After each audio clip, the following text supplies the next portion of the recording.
ila mu'alifi hadzal kitabi al-Fatihah.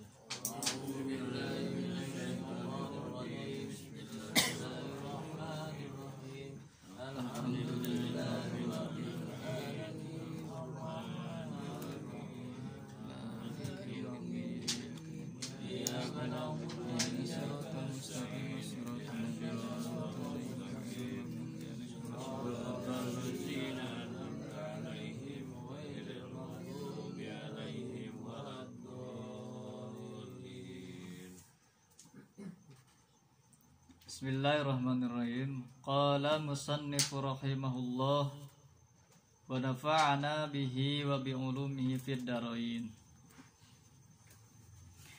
Pada pertemuan 2 hari yang lalu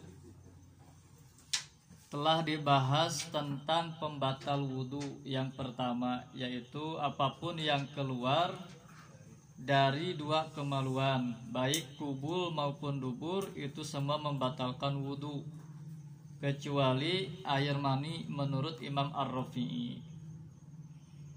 Ada 2 baris yang terlewat, saya bacakan dulu.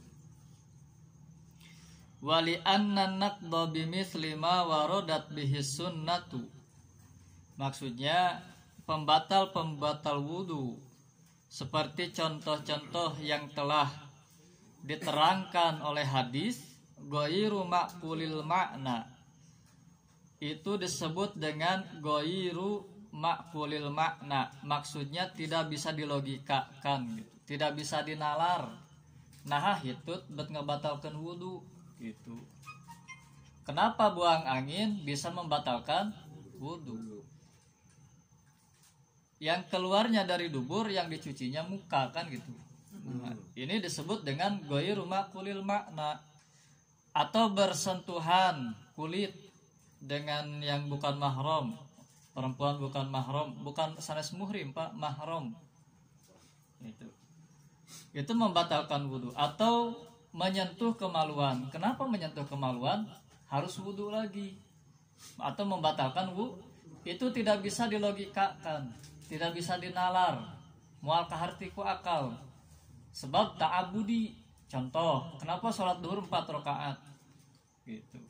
Kenapa sholat subuh 2 rakaat, sholat maghrib 3 rakaat. Itu semua ghairu ma'qulil makna istilahnya, tidak bisa dilogikakan, tidak bisa dinalar.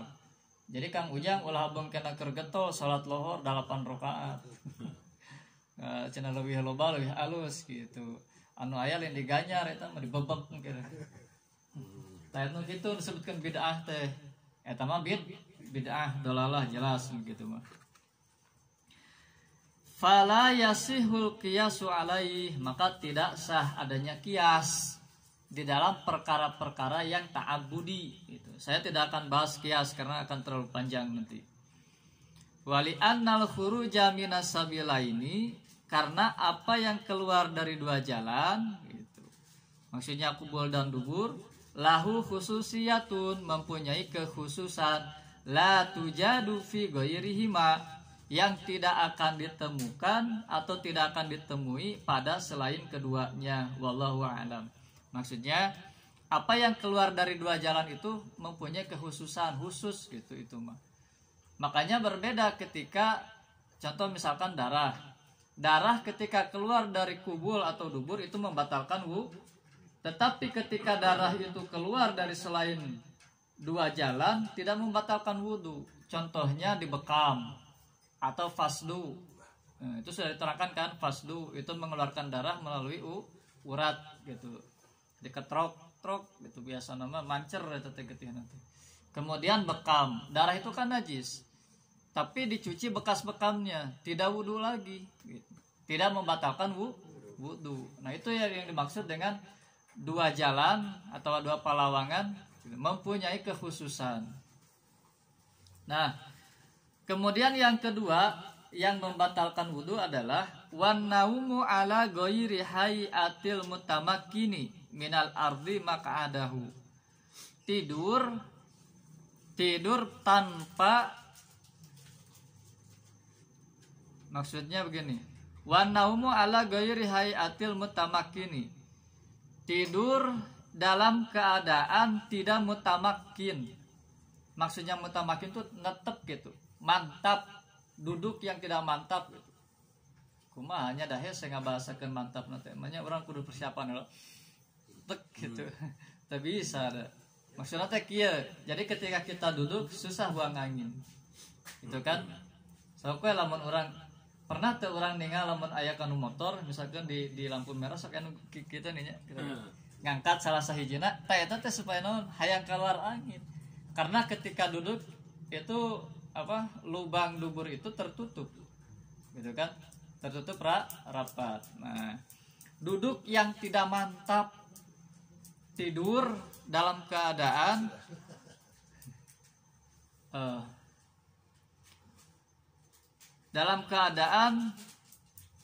tidak duduk yang mantap gitu, itu bisa membatalkan wudhu. Nanti ada penjelasannya secara rinci. Wazawalul akli, hilang akal, bisukrin, disebabkan mabuk, au maradin, atau disebabkan sakit. Sukru, sukaro, mabuk.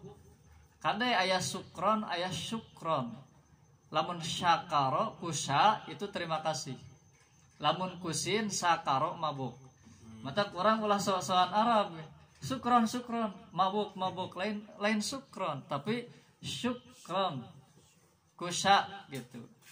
Lamun nya salah ngucapkeun ananya jadi salah artinya. Biasanya nuhun geus gitu daripada salah. Jadi ayat sukron, ayat tulisan anak, ayat mabuk kusin. Nah, yang betul itu pakai sya. Terima kasih. Pahamnya Pak? Kan bisa orang rekso Arab gitu. Syukron. Kayak orang lain sukron. Maka kadang sok yang seri nggak nuhun we gitu. Sukron, syukron, yang betul itu syukron. An-naqidu tsani, pembatal wudu yang kedua, zawalul akli, adalah hilangnya akal. Walahu asbabun, hilang akal ini mempunyai beberapa sebab. Minha, diantaranya an-naumu, tidur. Nah kemudian apa yang disebut dengan tidur? Wa haqiqatuhu, hakikat tidur, istirkhaul badani, rileksnya badan, wa zawalu syu'urihi, dan hilangnya perasaan badan, wa khafai kalami man indahu, dan senyapnya perkataan orang yang ada di dekatnya atau di sampingnya. Jadi yang disebut dengan tidur itu adalah istirkha, itu renggang, santai, rileks gitu badan. Jadi ketika kita tidur kan terasa rileks gitu, tidur. Kemudian hilang perasaan. Sok we lamun aya nu tidur tibra kurang toel atau ciwit. Kadang-kadang mau karasaeun gitu nya. Kecuali di banjur percaya saemer pur. Kita pasti ngorejak. Makanya kan ada kalau kita mau membangunkan istri kenapa atau suami disimbah kucai dalam subuh-subuh gitu. Lain di banjur kucai disimbah. Beda apa disimbah jeung di banjur gitu. Diciprat air saeutik we. Lamun teh hudang we kakara geus sagayun. Hudang saat subuh gitu. Itu yang disebut dengan tidur itu. Kemudian kita tidak mendengar orang yang berbicara. Senyap, terkadang. Nah, nanti ini akan berhubungan dengan yang apa? Kasus ya, kalau misalkan dalam khutbah bagaimana? Kan khutbah itu harus mendengar, Pak. Harus mendengar. Bahkan sebetulnya ada syarat dan rukun khutbah nanti. Harus terdengar minimal 40 orang yang mukim lagi, asli lagi. Walaisa fi ma'nahu an-nu'asu, dan tidak termasuk dalam makna tidur an-nu'asu. Anu asu itu ngantuk, nunutan, ngalengut, itunya ngalengut, itu mah termasuk. Karena ketika kita ngantuk, kita masih mendengar suara orang, kita juga masih merasa ketika dicubit atau disentuh oleh orang lain, gitu kan. Kemudian badan kita pun tidak rileks. Anu ngaranna tunduh mah gitu. Jika Kang Ujang ayeuna tunuh kan kalau kayak leke-seke kan gitu hari tunuh banyak gitu, itu berarti tidak nyaman, ngantuk. Sedangkan kalau tidur itu ya badan tuh nyaman gitu, relax gitu, itu disebut dengan tidur. Nah berarti ngantuk itu tidak membatalkan wudu. Fa innahu la yanqudul wudu'a bikulli halin, maka ngantuk ini tidak membatalkan wudu pada setiap keadaan. Wa dalilun naqdi bin naumi, adapun dalil batal wudu disebabkan tidur, qauluhu sallallahu taala alaihi wasallam, adalah sabda Nabi sallallahu taala alaihi wasallam, al ainani wika usahi, dua mata adalah pengikatnya dubur. Fa idza namat al ainani, fa idza namatil ainani, maka apabila kedua mata tidur, intolaqal wika'u, maka pengikatnya terlepas. Faman nama, maka siapa yang tidur, faliyatawaddo, maka hendaklah ia berwudu. Rawahu Abu Dawud, hadis riwayat Abu Dawud, wa Ibnu Majahin dan Ibnu Majah. Maksudnya begini Pak, dalam hadis Nabi mata itu pengikatnya dubur. Jadi lamun mata benta dubur rapat gitu. Tapi lamun mata perem dubur muka. Makanya lamun anu tidur kieu saksanajan ieu rapat ieu teh kabuka. Makanya teu batal gitu. Nah, ayeuna kumaha kasusna lamun Jumatan, ayeuna lamun khutbah. Nah, secara lamun dihitung karena batal teu batal malah dudukna mantap kieu mantap gitu. Gitu. Lep we sare. Wuduna mah teu naon? Teu batal. Ngan bakal berimbas karena sah teu sahna eta jumaah. Paham teu Pak? Mata Kang Ujang ulah diniatan rek sare ke dalam jumaah. Gitu. Kudu bontal we bayahna ganjal ku korek gitu. Nya ulah di kitu-kitu teh mah. Jadi ketika khutbah kan sok nunutan. Aya anu nunutan aya anu tidur. Lamun nunutan mah kieu lengut. Berarti kan teu nyaman sebetulnya. Lengut. Terus hawar-hawar masih kada